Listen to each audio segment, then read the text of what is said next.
یہ واقعہ جو میں سنانے جا رہا ہوں بہت ہی خوفناک ہے۔ یہ مجھے ایک انڈین دوست نے سنایا۔ یہ واقعہ اسی کے کسی دوستوں کے گروپ کے ساتھ پیش آیا۔ اگر آپ کے ساتھ بھی کوئی ایسی پیرانارمل ایکٹیویٹیز ہوئی ہیں تو آپ ہمیں انسٹا پہ میسج کر سکتے ہیں اور چینل کو ضرور سبسکرائب کر دیجئے۔ تو چلیں انہی کی زبانی بیان کرتا ہوں۔ ہم علی گڑھ مسلم یونیورسٹی میں زیر تعلیم تھے۔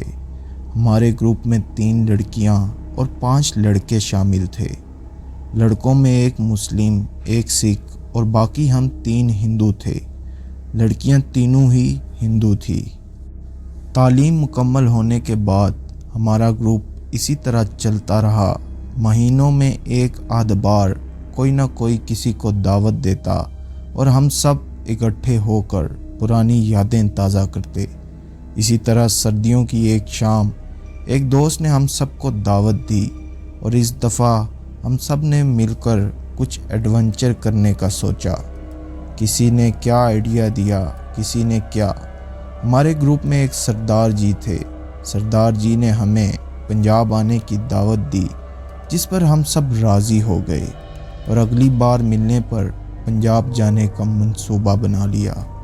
وقت گزرتے آخر وہ دن بھی آ گیا جس دن ہم سب ملے اور ہم بذریعہ ٹرین پنجاب کے لیے نکلے۔ یہ دسمبر کی ایک سرد دن تھا۔ سورج ہلکی دھند کی لپیٹ میں تھا۔ ہماری ٹرین جس وقت پنجاب میں داخل ہوئی 7 بج رہے تھے۔ 9 بجے ٹرین کسی چھوٹے سے اسٹیشن پر اچانک رکی۔ معلوم ہوا انجن میں بڑی خرابی ہو گئی اور صبح تک انتظار کرنا ہوگا۔ نیا انجن آئے گا تو ٹرین چلے گی۔ سردار جی نے اتر کر آس پاس کا جائزہ لیا اور آ کر بتایا کہ 2 اسٹیشن چھوڑ کر ہمارے گاؤں کا اسٹیشن ہے۔ باتوں باتوں میں ہم سب نے فیصلہ کر لیا کہ صبح کا انتظار کرنے کے بجائے ہم پیدل ہی نکل پڑتے ہیں۔ اسی طرح کچھ ایڈونچر کرنے کا موقع مل جائے گا۔ ہم سب نے اپنے بیگ کندھوں پر اٹھائے اور چل پڑے۔ ہم گپ شپ کرتے بے فکر جا رہے تھے کیونکہ سردار جی کو سب راستہ معلوم تھا۔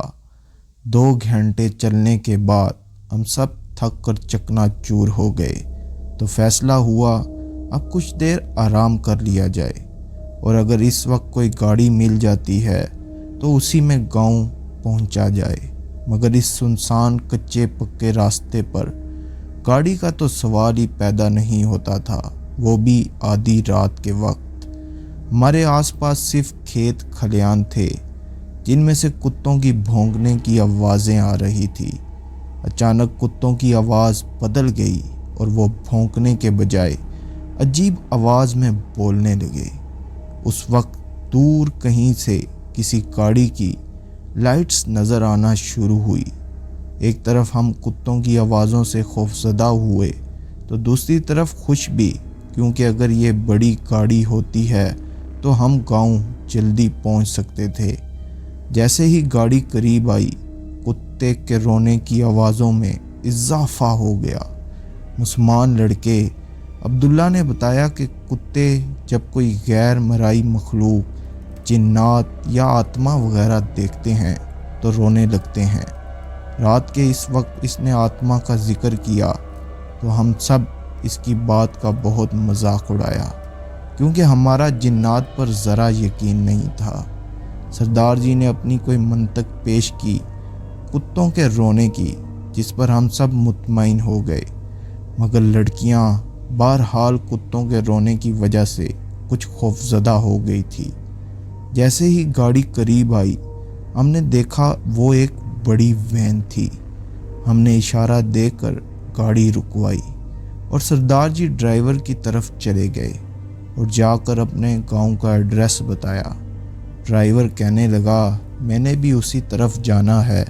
وہ ہمیں ساتھ لے جانے پر راضی ہو گیا۔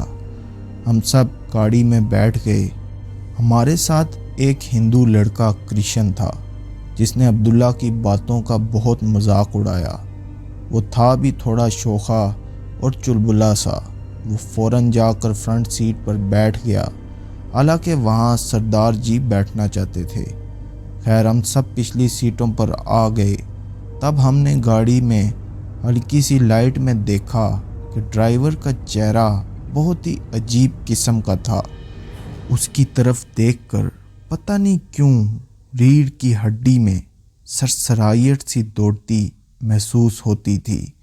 وہ سارے راستے خاموش ہی رہا، کوئی بات نہیں کی، جبکہ ہم سب باتیں کرتے، ہنستے، کہکے لگاتے۔ کرسچن نے یہاں بھی عبداللہ کی جان نہیں چھوڑی، وہ جنات والی بات پر اسے بار بار طنز کرتا رہا۔ تقریباً 30 منٹ کی ڈرائیو کے بعد گاڑی اچانک ایک جھٹکے سے رکی۔ ہم نے باہر نظر دوڑائی تو گپ اندھیرا اور دھند کا راج تھا۔ اس جگہ زندگی کا احساس ہی نہیں ہو رہا تھا۔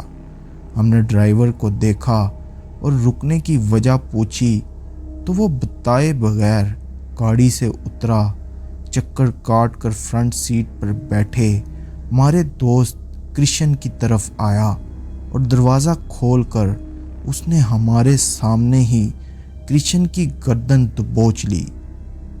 اس سے پہلے کہ ہم میں سے کوئی کچھ کرتا، ڈرائیور کا چہرہ بگڑ گیا۔ اس کے لمبے نوکیلے دانت باہر آ گئے، آنکھوں میں خون اتر آیا۔ اس نے فوراً کرسچن کی گردن میں دانت گاڑ دیے۔ ہم سب کی چیخیں نکل گئی، کرسچن کو پھکارتے اور ڈرائیور کو اسے چھوڑنے کا کہتے۔ ہم وین سے باہر نکلے۔ اتنی دیر میں سردار جی آگے بڑھے اور ڈرائیور پر جھپٹ پڑے۔ ڈرائیور نے نظر اٹھا کر بھی نہ دیکھا اور اسے پیچھے دھکا دے دیا، جو وین سے بہت دور جا کر گرا۔ اتنے میں عبداللہ نے اونچی آواز میں کچھ پڑھنا شروع کر دیا۔ اچانک وہاں تیز آندھی چلنے لگی۔ عبداللہ نے چیخ مار کر ہمیں بھاگنے کا کہا اور خود بھی آگے بڑھ کر سردار جی کو اٹھایا۔ ہم سب مل کر آگے کی طرف بھاگنے لگے، ساتھ ساتھ رو بھی رہے تھے۔ یہ ہماری زندگی کی سب سے بری اور بھیانک رات تھی۔ سب سے بری حالت لڑکیوں کی تھی۔ عجیب بات یہ تھی کہ آندھی صرف وین کے آس پاس چل رہی تھی۔ جوں جوں ہم دور ہو رہے تھے، ہوا کا زور ٹوٹ رہا تھا۔ پتہ نہیں کب تک دوڑنے کے بعد ایک مسجد نظر آئی جو کھلی ہوئی تھی۔ عبداللہ نے آؤ دیکھا نہ تاؤ اور مسجد میں گھس گیا اور ہم سب بے ہوش ہو گئے۔ پتہ نہیں کب تک بے ہوش رہے۔ آنکھ تب کھلی جب کسی نے جھنجھوڑ کر اٹھایا۔ دیکھا تو آس پاس بہت سے لوگ جمع تھے۔ انہوں نے ہم سب سے یہاں بے ہوش ہونے کی وجہ پوچھی تو ہم نے بتا دیا۔ مولوی صاحب اور وہاں موجود لوگوں نے ہمیں دلاسا دیا اور کہا کہ نماز پڑھ کر ہم آپ کے ساتھ اس جگہ پر چلیں گے اور جائزہ لیں گے۔ جس وقت مسجد سے فجر کی اذان گونج رہی تھی، ہم سب لڑکے اور لڑکیاں اتنا سکون محسوس کر رہے تھے جیسے کوئی ہمارے ساتھ ہو۔ ہمارے ذہنوں پر وہ کل والی رات چھائی ہوئی تھی۔ بہرحال نماز کے بعد کچھ روشنی ہوئی تو لوگ ڈنڈے لاٹھیاں لے کر ہمارے ساتھ اس جگہ تک چلے۔ چونکہ رات کو ہم ایک سیدھے راستے پر ہی بھاگتے رہے، اس لیے ہمیں وہاں پہنچنے میں کچھ مشکل پیش نہ آئی۔ وہاں وین بدستور کھڑی تھی، جس میں ہمارے بیگز اور سامان بھی ویسے کا ویسے موجود تھا۔ وین کے ساتھ کچھ ہی فاصلے پر گوشت پوش سے آری ایک انسانی ڈھانچہ پڑا تھا۔ اس ڈھانچے کے گلے میں موجود چین اور کلائی میں موجود رسٹ واچ کی وجہ سے ہم نے پہچانا کہ وہ کرسچن کا ہی ڈھانچہ تھا۔